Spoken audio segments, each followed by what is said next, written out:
Hi everybody, happy Friday!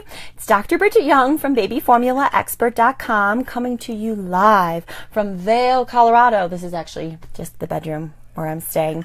We've rented a house with a bunch of friends for the week and have been snowshoeing and doing all kinds of very, very glamorous things, like to pretend that I'm a ski bunny or, you know, some sort of trophy wife with no children. But in reality, I just made my kids dinner and my husband is feeding them so I could sneak away to do this. And I'm having a margarita. So we are really enjoying vacation. And today, gasp, is our very last day. My hair is a hot mess. I'm really sorry. I keep touching it, hoping it will look better. It is what it is. Today, I want to answer a question that's kind of specific, but that I have been getting a lot over email. And it's so hard for me to keep up with the email questions. I really do try, you guys. So I'm filming this video so I can just send the link to other people. I get the question all the time of, should I be switching my formula now that my baby is 6 months old? And the answer is a little different depending on why you are asking. Oh, Laura's watching. I love you, Laura. So I'll go through a couple scenarios that I think is going to hit probably like 99% of the people who ask this. So most of the people who are emailing me are asking, should I be switching formulas now that my baby's 6 months? Because on my website, for a starter recommendation, I break it down by ages. So I have a recommendation for if your baby's under 6 months old and if your baby is over 6 months old. And I really want to clarify that recommendation for is if you are just beginning formula. So if you are just starting out feeding your baby formula for the first time. So if your baby is under 6 months old, meaning they've never really had solid food or been exposed to intact cow's milk dairy protein, then I start you off on a partially hydrolyzed protein. And my starter recommendation is Gerber Good Start Gentle. So a lot of people are using that and then they want to know, well, now that they're 6 months old, should I switch to the recommendation for the 6 months old? And the answer, of course, is it depends. In general, including this scenario, if you are using a formula and your baby is loving it and you guys are having a great time, for God's sakes, don't mess with the system. I feel like babies are like ticking time bombs. They always have something going on, teeth or a cold or something. You know, if you've got a formula that's working, stick with it. Do not stress about it. You can use Gerber Good Start Gentle all the way up until you feed cow's milk or whatever beverage of your choice at 1 year of age. It's completely safe. It's a wonderful choice. So stick with it. I do have some clients who are really passionate about wanting to provide an organic formula and transitioning their baby to an organic formula as soon as possible. So at about 6 months, once your baby's had, you know, a little yogurt, a little fun dairy, maybe some soft cheese, and you know that they have no reaction to intact dairy protein, that's a great time to transition to an organic formula, because the problem is in the US, there are no organic partially hydrolyzed formulas. So if organic is really important to you, and thus it's important to your baby, then this is a good time to transition. If you're okay feeding the formula you're on all the way up into the year, then, and it's working for you, then please stick with it. Let's not rock the boat. Like I said, something is bound to happen sooner or later that will rock the boat. So keeping everything as easy as possible for your infant is always ideal. So I hope that really helps clarify some of the seeming confusion about the two different recommendations I have.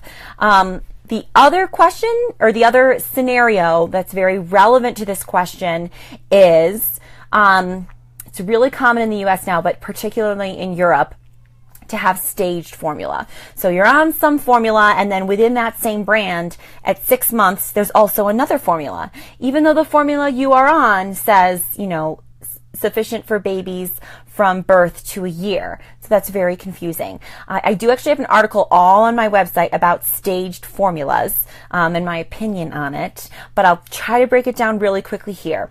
If you are in the US, and full disclosure, my expertise is in US formulas. I'm dabbling, like trying to familiarize myself with European formulas because they're becoming more and more popular in the US, but hands down, the US formulas I'm much more comfortable with. So, oh, thank you for these nice comments, ladies. That's so nice. If you are in the U.S. and you're on a staged formula, so they all have them now. You know, Gerber Good Start Gentle will have stage 1 and then stage 2. And there's a little, I can understand if you finally find a formula your baby likes and then all of a sudden you think you should be switching, it is terrifying, especially if they've just begun sleeping, for God's sakes. So here is the thing. Staged formulas in the U.S., in my opinion, are a little bit of BS. If anyone from a formula company is watching, they are a tiny bit different, but like such a tiny amount. I've said this before, that if you like, you know, you're making your scoop of formula, like a fairy's wings flap on it and, you know, a tiny powder flap, that's like the amount of difference. So you can absolutely switch. And if you're switching within brand, like you're on Gerber from stage 1 to stage 2 or Enfamil from stage 1 to stage 2, it's probably going to be a very easy switch because they are so similar. So it's fine. My biggest concern is, for God's sakes, don't waste your hard-earned money and throw away half a can of stage 1 just because your baby turned 6 months old. If you are going to switch, which is, like I said, within brand is probably totally fine, I still want you to do the transition really slowly. So when you open your last can of stage 1, once your baby is 6 months old, draw out the process. Even though they're so similar, you just never know. Like I said, sometimes you just never know. Let's avoid causing any issues if your baby's doing really well. That being said, stage 1 of all formulas in the U.S. are perfectly fine to feed all the way until 12 months. And the difference in stage 1 and stage 2 is so minor. It really, in my mind, doesn't make a difference. So I hope that helps calm everybody down. If you are feeding a European formula, I do want to say the difference in stages in European formulas is a little bigger. It's still fine to feed stage 1, I should say, at least of HIP and Hala. Stage 1 and stage 2, of HIP and Hala, which are the ones I'm familiar with the most, stage 1 is completely fine and safe to feed all the way until 12 years. They do have a stage 2 for starting at 6 months. And the differences are a little bit bigger than the stages in the U.S., which just, I wish it could be easier. These are the differences for stages in European formulas in general. Stage 2 will have more iron. This is because your baby's bigger. He's got more blood. He needs more iron.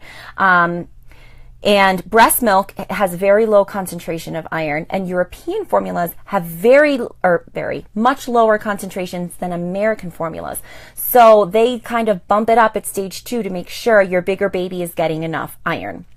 They also usually tweak the ratio of protein of whey to casein. Not the amount, just the ratio. So stage 1 will have a higher whey proportion, whereas stage 2 will have a higher casein proportion. This is nitty gritty. This is because casein proteins empty the stomach at a slower rate. So we like less casein for newborns because it kind of pumps through them faster, so they're less likely to spit it up all over you or have reflux.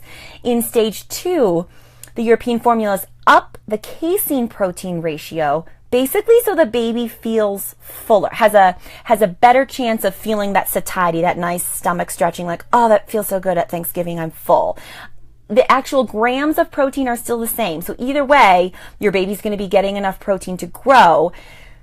The idea in the European formulas is that they have a better chance of feeling full, and you'll see it on the package like stage 2 for hungry babies, and that's how they have attempted to improve baby's sensation of, I feel full and happy because I'm a big roly-poly baby now at 6 months of age.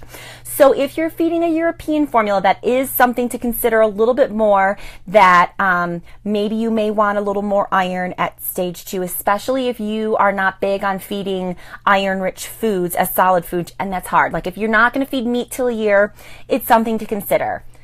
Again, nobody panic. That being said, the amount of iron in stage 1 European formulas, even though it's much, much less than U.S. formulas, it's still well above the minimum set by our FDA for the minimum of what a baby would need to grow normally. So really, I've talked for I don't know how long, 15 minutes now to basically say meh, you choose. It's up to you. Trust your gut. But those are the things that you should know that should make you feel really good about your decision to switch or not. again, depending on if you're looking at my website or if you're just considering stages in the US versus stages in Europe. So I'm going to close by saying, if you are going to switch, even though it's not that big of a deal, especially in the US, I want you to do it really slowly. I'm really passionate about this because I have just seen it happen so many times that even when you're switching from, like, oh God, my precious little nephew just switched from his Enfamil that he was on to a generic that had literally the exact same ingredients. It could have been copied and pasted. You just never know. Clearly one of the ingredients was sourced from a different place, and Lord, did he have the hardest time making that transition, and it's just so heartbreaking. So if you are going to switch, please do it slowly. I do sell a workbook on my website that you're welcome to buy, that if you're kind of a type A personality and you want very clear numerical steps and things to track and worksheets, I've got you covered there.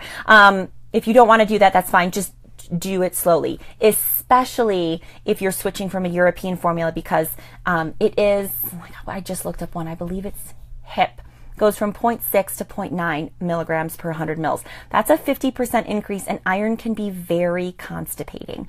So switching it slowly will avoid that. Well, everyone who's watching this has probably been pregnant. You all know how those prenatals make you feel, and that's mostly because the iron is so much. So we want to avoid, if you're switching in a European formula, you want to avoid that rush of iron giving your baby a little bit of constipation, because that makes everyone suffer. So just do the switch very slowly, very gradually, and kind of diluting the formulas so that you slowly dilute out your old formula and ramp up your new formula. And like I said, save your hard-earned money. Do not throw away any stage 1 because you think you need to jump to stage 2. Just stretch out that can to make that switch even slower and more gentle. I've got so many people watching. This is so great. I'm actually going to sign off because I'm on vacation. I can hear my babies finishing dinner, which means my husband might need a little help. But before I go, really quickly, if you have any questions, type them in. And if not, you can always leave a question or a comment afterwards, and I'll get to it later. Not tonight, but maybe tomorrow.